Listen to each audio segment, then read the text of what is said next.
Hey, ¿qué sopa Panamá? Aquí estamos, Kilian, el compañero de la MJK, Movimiento Juventud Cuna, y yo, Daniel, de las Juventudes Revolucionarias 16 de agosto. Estamos en el espacio sonoro de la JR, Radio Resistencia, y este episodio va conmemorando los 101 años de la Revolución Dule.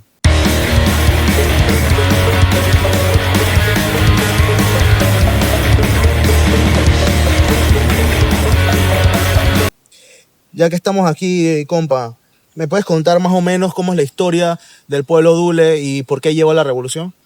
Claro, para empezar, para hablar de la revolución y para empezar como tal, nos tenemos que remontar a lo que viene siendo 1871. ¿Por qué 1871? Porque ahí es donde empieza a urgir el decreto que fue firmado por parte de la Gran Colombia, de la Gran Granada, de lo que viene siendo el origen de lo que viene siendo la comarca tulenega.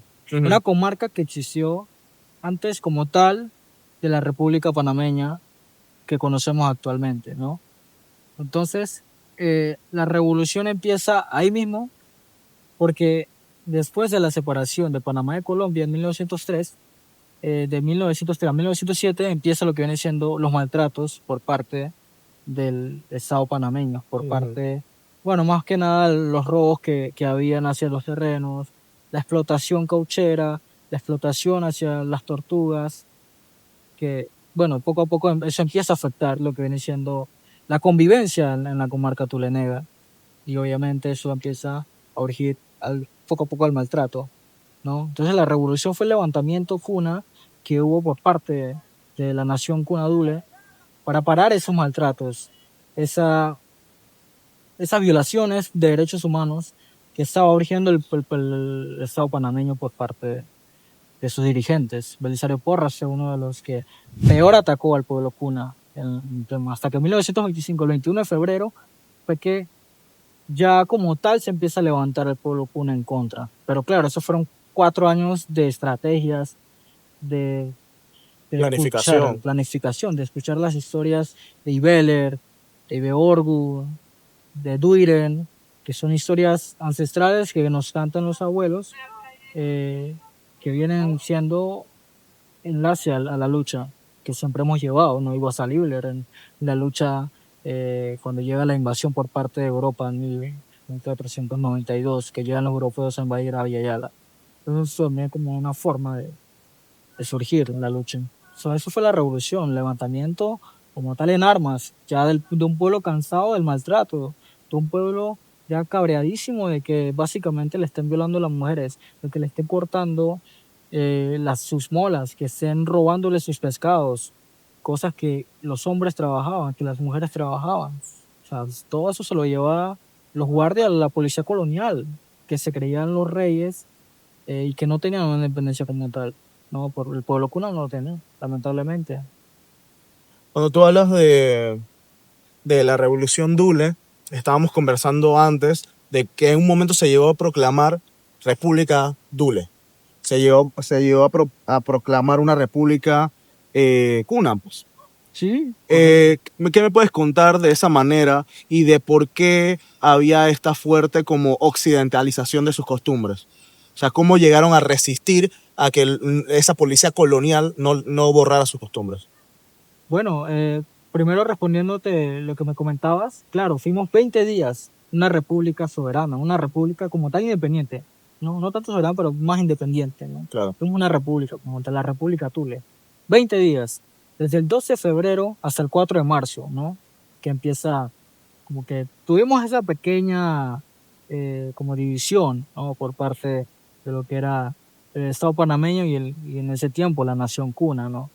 Entonces, la resistencia, bueno, estamos hablando que fueron desde 1907 a 1925 aguantando. ¿Cuántos años son esos? Son varios años, son más de 20 años, si no me acuerdo, ¿no? Claro. Entonces, ver también esa problemática que había, la resistencia fue... Coleman intentó hablar, buscar respuestas más pacíficas con el Estado, con quienes estaban pasando por encima de la República, ¿no? De Panamá, quienes estaban liderando en ese tiempo. Le enviaba cartas a Belisario Porras, ¿no?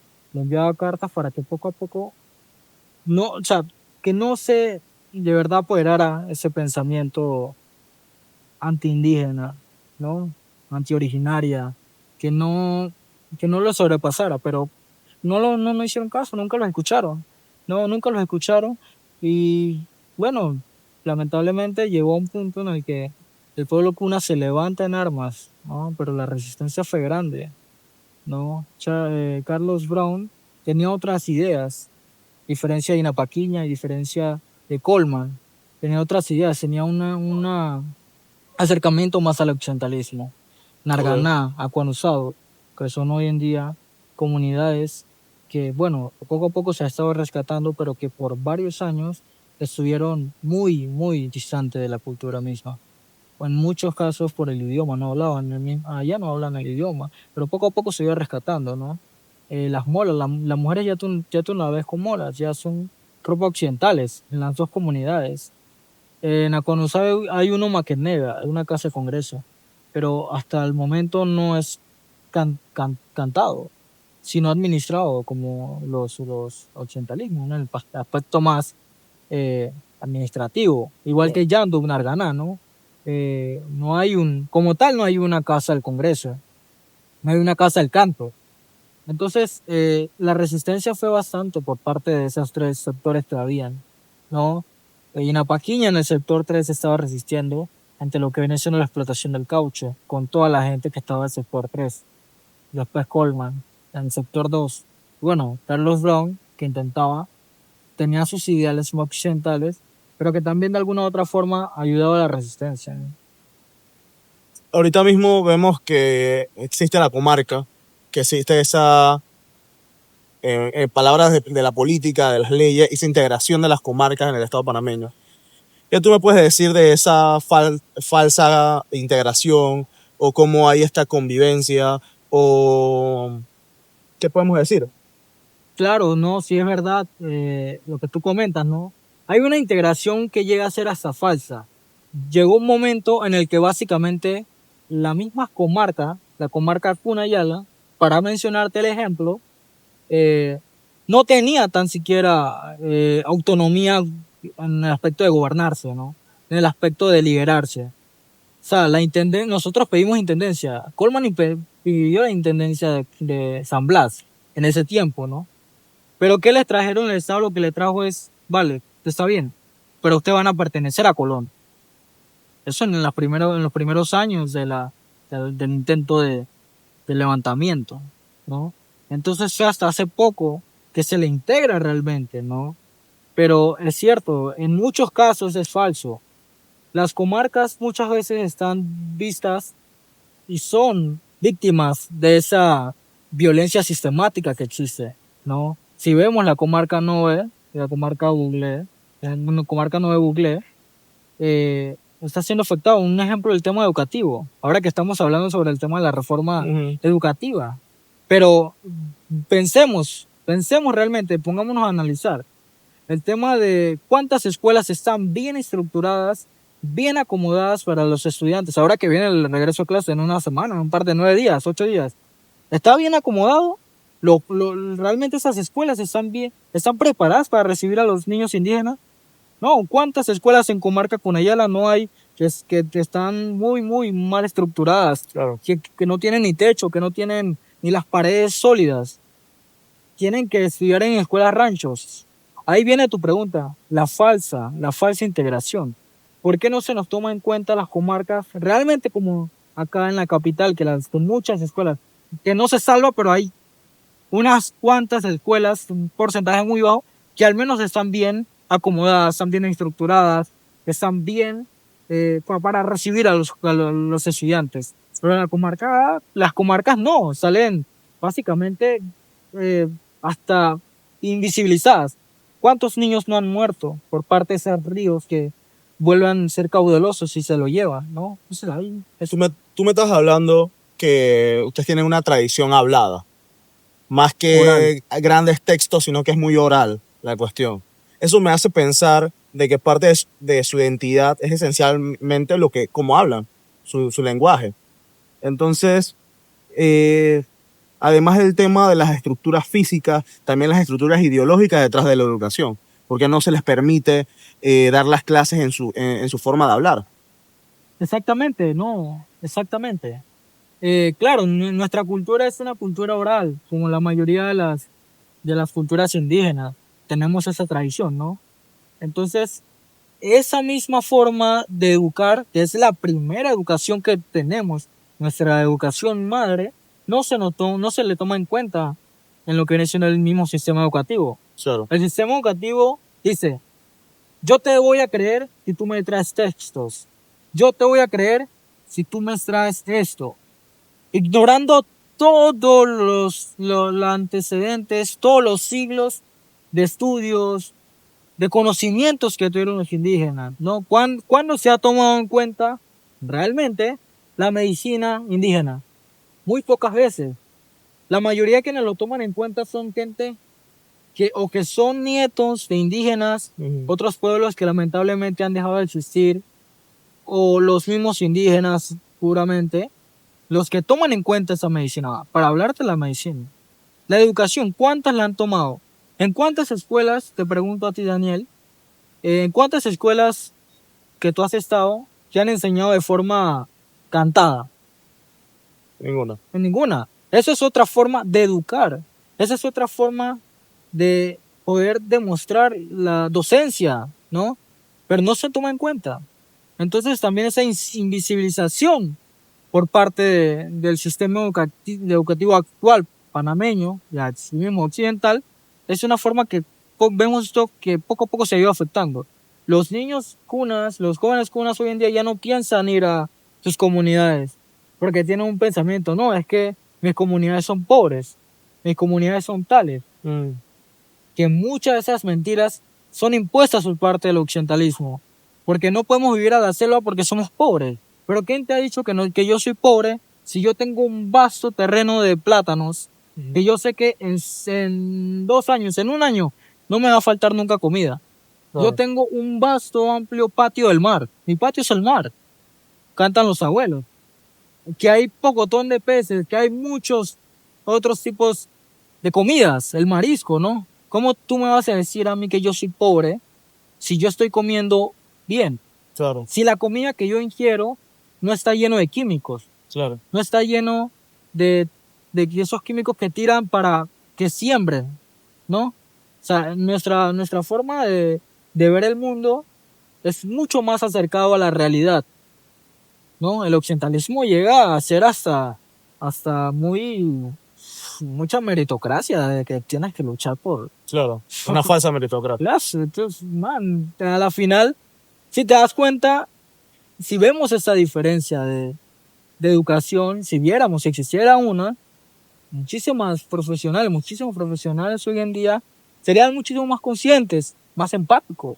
Mira, nosotros en nuestro trabajo con las comunidades nos acercamos a la comunidad de Arimae por Darién, cercano. En verdad. En verdad.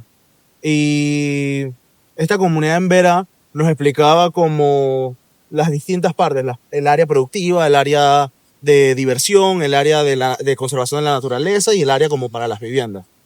Y veíamos cómo ya esta visión era más, como tú dices, cercana a la realidad y más en armonía con la naturaleza. Yo siempre he dicho que tenemos más que aprender de nuestros pueblos originarios que de los pueblos originarios de Occidente.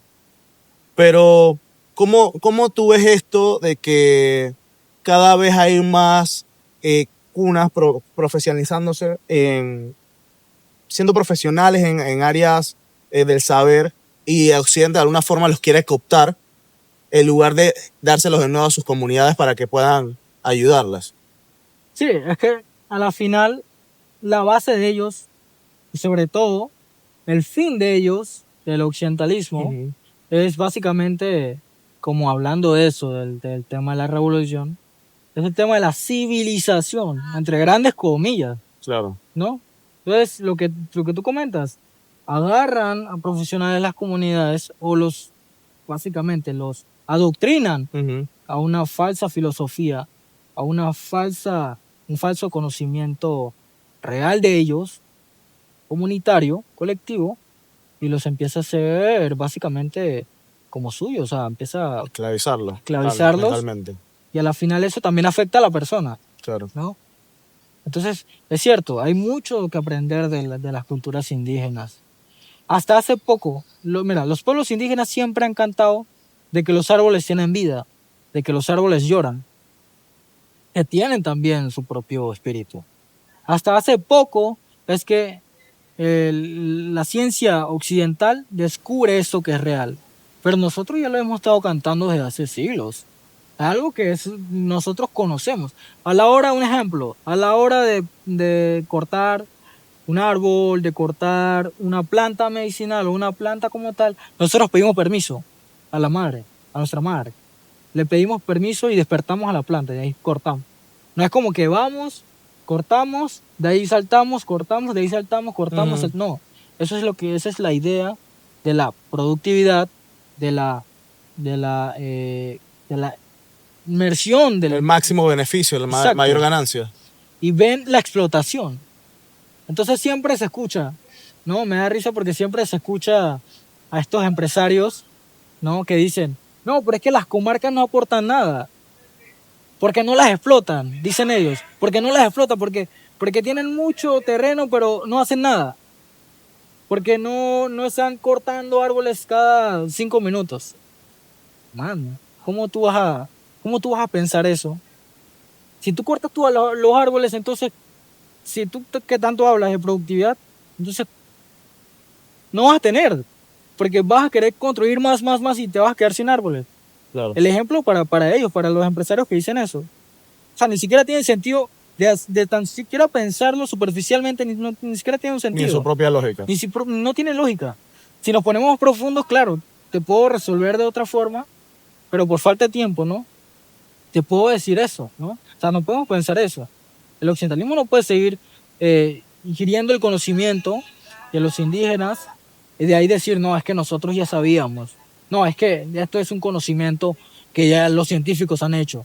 No es así, man. O sea, hay que también, ojalá poco a poco podamos ir también los indígenas concientizándonos de que nuestro conocimiento también es un conocimiento muy valioso. Mira, yo aquí te quería preguntar. Evidentemente vivimos en un país dividido. Y la primera parte de esa división es el modelo transitista. Todo lo que transcurre sobre la zanja del canal. La transferencia de mercancías, pues. Y yo quería preguntarte, ¿en qué país o en qué mundo que cabe el mundo originario, pues? Yo lo digo porque si podemos conversar un ejemplo como Bolivia, cuando la izquierda, los movimientos progresistas, los movimientos sociales agarraron fuerza, lo proclamaron una república plurinacional. Y eso me pareció que era un avance, por lo menos en las leyes, en lo escrito, de integrar realmente a las distintas formas de ver el mundo. Entonces, no sé qué tú me dices de ese ejemplo. Bueno, hablando de estos temas de las revoluciones, creo que queda muy claro, un claro ejemplo, lo que tú comentas, es el mundo que nosotros imaginamos los indígenas, ¿no? Por ejemplo, la cultura cuna, los hermanos zapatistas, que son distintos grupos de indígenas. Y nosotros la forma de ver el mundo, y decimos siempre, ¿no? Y eso lo cantan siempre los zapatistas, es que, o sea, también acá caben otros mundos. Hay que crear mundos que quepan otros mundos. No te puedo dar una respuesta como tal, porque falta seguir construyéndose, ¿no? Pero seguir construyendo esa solidaridad. Un mundo que yo imagino es un mundo solidario. Así te lo puedo decir. Un mundo en el que tu conocimiento puede aportar mi conocimiento y mi conocimiento te aporta tu conocimiento. Un mundo donde el racismo sea mal visto y no la risa de la mesa y no la risa de la conversación, ¿sabes? Claro. Ojalá en algún momento también Panamá pueda tomar también mucha más conciencia y también pueda crear más leyes a favor de los pueblos indígenas. No quiero hablar de una separación de repúblicas como hubo en 1925, pero si quisiera decir que mi respuesta sería que es un mundo más consciente, man. O sea, un país más consciente. Si no se puede un mundo, bueno, que sea un país más consciente. Nuestra parcela del mundo. Claro, nuestra parcelita del mundo, que sea consciente, que sea paciente, que sea empático, que sea solidario, ¿sabes? Con los hermanos que están hoy en día sufriendo, ¿no? Siempre presente Palestina, hoy en día siempre presente Cuba, lamentablemente lo que está pasando, los pueblos indígenas también de Chile, los mapuches, que muchos ahorita mismo está sucediendo en que sus tierras están siendo invadidas por cierto grupo que no se puede mencionar porque te censuran el video, ¿no? ¿Qué te puedo decir, hermano? Así que, chuzo, ojalá, yo de verdad, chuzo, todas las deidades que existan en este mundo, a todas las deidades, sin quitar a una, yo le pediría que este país sea más consciente, más empático, más solidario con los pueblos indígenas, pero también con la gente que está ahí, man. O sea, no es como que vamos a quitar todo no, sino aprender a convivir. Como convivían los indígenas antes de la invasión europea de 1492. Claro, había guerra, tampoco vamos a romantizar de que los pueblos indígenas, porque no es el caso, no es el momento, ni siquiera es el sentido romantizar a las culturas indígenas. Claro. Somos humanos, siempre hemos sido humanos y no vamos a dejar de ser humanos. Pero hay que también tener en cuenta que ellos al menos se respetaban sus espacios. No creían en la explotación, no creían tanto en no creían en ese tema de que hay que matar a todos los de ese pueblo, solamente al enemigo. Pero bueno, eso también es un tema que hay que desglosar en otro momento, que ojalá sea pronto, sobre esos términos, ¿no? Sobre la falsa adoctrinamiento de la cultura occidental sobre los indígenas, sobre los sacrificios, sobre que había... Eso es un capítulo, hermano, es un capítulo entero. Exacto, entonces como que no es así como lo pintan ellos. Claro. Pero claro, existían diferencias porque es algo humano. Pero ¿qué es lo que yo podría decir a todas las deidades? A la deidad en la que tú creas, en la que yo crea, en la que crea él, en la que crean todo el mundo, man. Bueno, yo creo que podemos concluir con esta idea de hacer un mundo más solidario. Y, ¿sabes qué? Yo aquí al final voy a dejar una parte de un video zapatista. Me parece que es una buena reflexión final. Y los queremos mucho, queremos a Venezuela revolucionaria, Cuba revolucionaria, viva Palestina y viva todos los pueblos de la humanidad. Chao.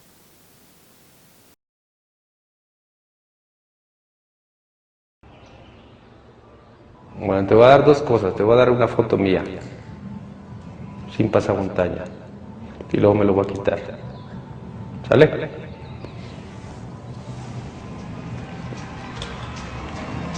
La foto.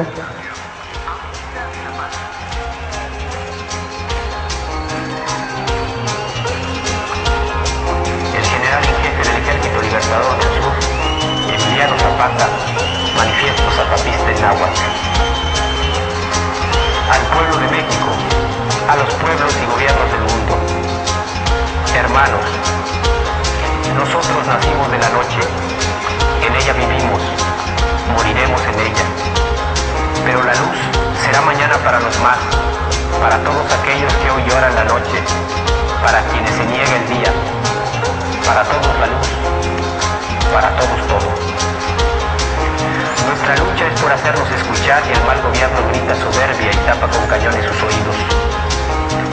Nuestra lucha es por un trabajo justo y digno y el mal gobierno compra y vende cuerpos y vergüenzas. Nuestra lucha es por la vida y el mal gobierno oferta muerte como futuro. Nuestra lucha es por la justicia y el mal gobierno se llena de criminales y asesinos. Nuestra lucha es por la paz y el mal gobierno anuncia guerra y destrucción. Techo, tierra, trabajo, pan, salud, educación, independencia,